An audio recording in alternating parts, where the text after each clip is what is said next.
Le Cameroun, les amis, réussit l'exploit de vaincre le Brésil pour le dernier match des phases de poule de la Coupe du Monde 2022 pour partir en tout cas avec les honneurs. Malheureusement, ça ne suffira pas cette victoire et cet exploit aussi minime peut-il être en tout cas face à un Brésil remanié, un Brésil B. Mais pour moi en tout cas, un match et une victoire, ça reste avant tout une belle victoire. Et surtout, en face malheureusement, t'avais du coup la Suisse et la Serbie qui s'affrontaient. La Suisse a été meilleure que les Serbes et forcément, du coup en termes de points déjà de base, malgré la victoire, le Cameroun n'avait pas les points suffisants pour lutter contre la Suisse. Du coup c'était un concours de circonstances pour qu'il puisse passer, fallait compter sur les Serbes avec du coup pourquoi pas un match nul etc.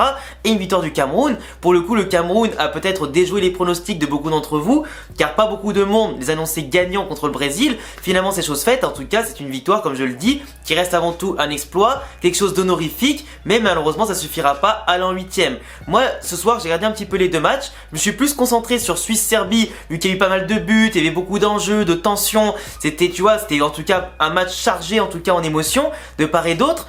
En plus les buts étaient magnifiques et après je regardais quand même d'un œil attentif de temps en temps Cameroun-Brésil, même s'il est vrai que par exemple la première mi-temps m'a énormément déçu. Le Cameroun par exemple face à un Brésil justement qui est remanié, qui a peut-être moins d'automatisme que les Camerounais qui avec leurs 11 titulaires, je m'attendais à beaucoup mieux.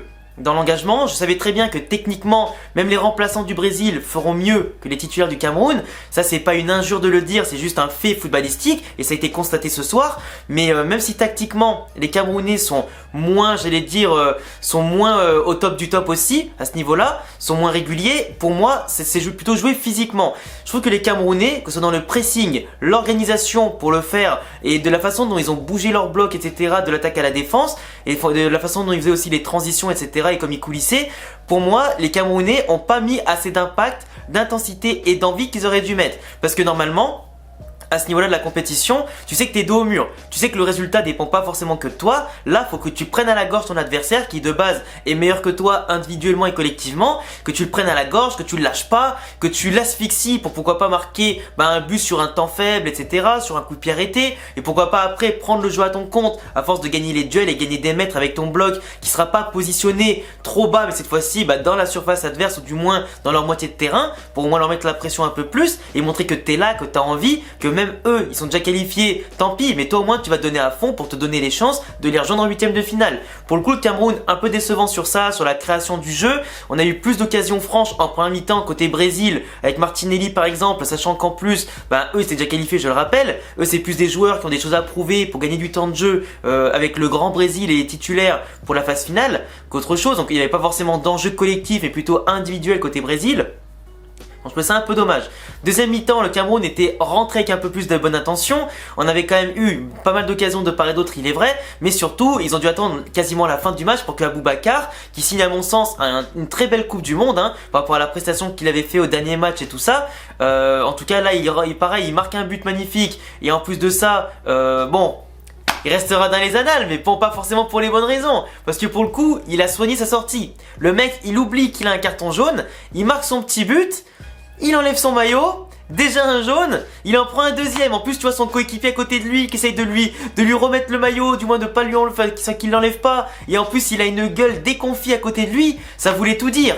Et ça me rappelle un petit peu ce qu'a fait Olivier Giroud avec le Milan AC avant la Coupe du Monde, où il marque un but décisif, je sais plus contre lui, contre qui, en plus un beau but, et le gars il part, il enlève le maillot sur la célébration, tellement il était comme un dingue, il avait oublié qu'il avait un jaune.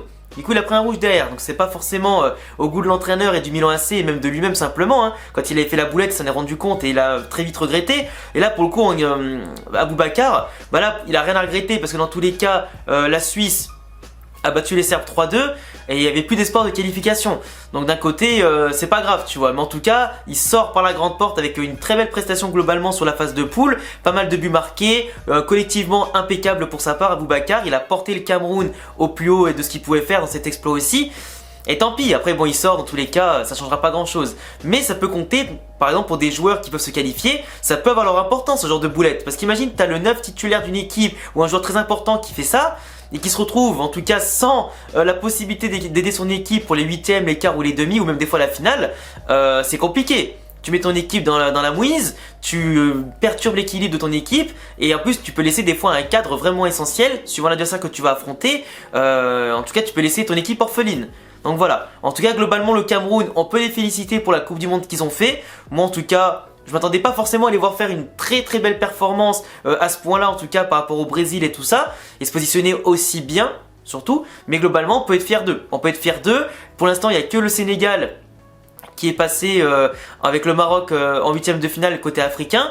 Malheureusement il n'y aura que ça parce que les poules c'est fini du coup. Et le Ghana c'est pas qualifié, on l'a vu avec leur défaite contre l'Uruguay, le fait que la Corée du Sud est passée devant l'Uruguay aussi en battant le Portugal, et du coup non plus le Cameroun ne passera pas. Du coup sur 4 équipes africaines, 2 sont passées, 2 ont raté, mais c'est quand même un bon ratio. Mine de rien, c'est quand même un très bon ratio, et les équipes africaines peuvent être très fières, tout comme les équipes asiatiques qui ont réussi à passer 2 équipes, encore l'Australie qui se qualifie pour l'Océanie. C'est parfait en tout cas. Ça montre qu'aujourd'hui le football, comme je le disais l'autre jour, il y a plus de mixité, il y a le niveau qui devient de plus en plus égalitaire de part et d'autre, que ce soit en Europe, Amérique du Nord, Amérique du Sud, Asie, Afrique, etc., Océanie, et tant mieux, c'est beau pour le spectacle parce que pour moi, on a peut-être vécu cette année la plus belle phase de groupe de Coupe du Monde de l'histoire. Peut-être pas pour l'instant la plus belle Coupe du Monde, mais pour l'instant en termes de phase de groupe, c'est exceptionnel. Attendons de voir maintenant la qualité des matchs, la qualité des scénarios et du football que l'on verra à partir des huitièmes de finale, mais pour moi c'est déjà une Coupe du Monde historique. En tout cas, la Serbie et la Suisse en tout cas qui nous ont offert aussi un très beau spectacle. On a eu des beaux buts, t'avais en plus du coup Shaqiri qui a marqué, Vlahovic qui a marqué, Mitrovic qui a marqué, t'avais quand même de très bons joueurs en tout cas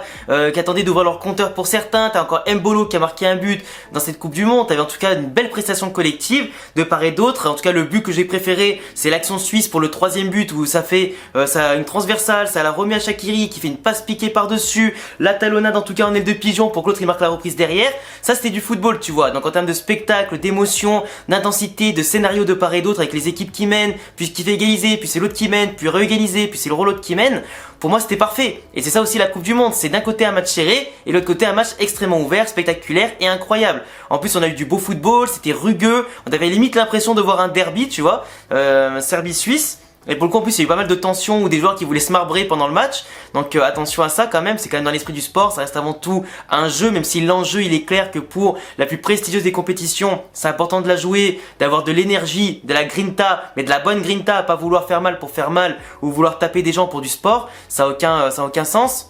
Mais bon globalement c'était en tout cas un très beau match. Et franchement pour ceux qui l'ont raté, désolé pour vous mais vous avez raté un des plus beaux matchs de la Coupe du Monde à mon sens. Et en tout cas donc pour l'instant pour les huitièmes de finale, ça fera donc Brésil-Corée du Sud et Suisse-Portugal. Donc moi qui suis pour l'Espagne, ça veut dire que si l'Espagne bat le Maroc, ça voudrait dire que en quart de finale ça affronterait le Portugal ou la Suisse. Donc encore une fois un parcours peut-être un peu plus ouvert que de base si on était premier avec l'Espagne pour affronter la Croatie puis le Brésil. Mais globalement on sous-estime pas le Maroc, ni le Portugal, ni bien entendu la Suisse. Mais en tout cas ça va batailler hein. Là aujourd'hui je trouve que les tableaux sont assez ouverts et ça va batailler serré. Franchement, je trouve que ça va être intéressant. Donc j'ai déjà hâte d'être demain pour voir Pays-Bas-États-Unis et aussi Argentine-Australie pour voir dès les premiers huitièmes de finale ce que ça va donner. Mais il est clair que là, les pronostics pour savoir qui vraiment va remporter la Coupe du Monde, c'est pas si évident que ça parce que quasiment tous les favoris ont perdu un match. Enfin, quasiment tous les favoris ont perdu, ouais. Et où sont déjà tombés, il n'y a eu aucune équipe qui a eu 9 points sur 9.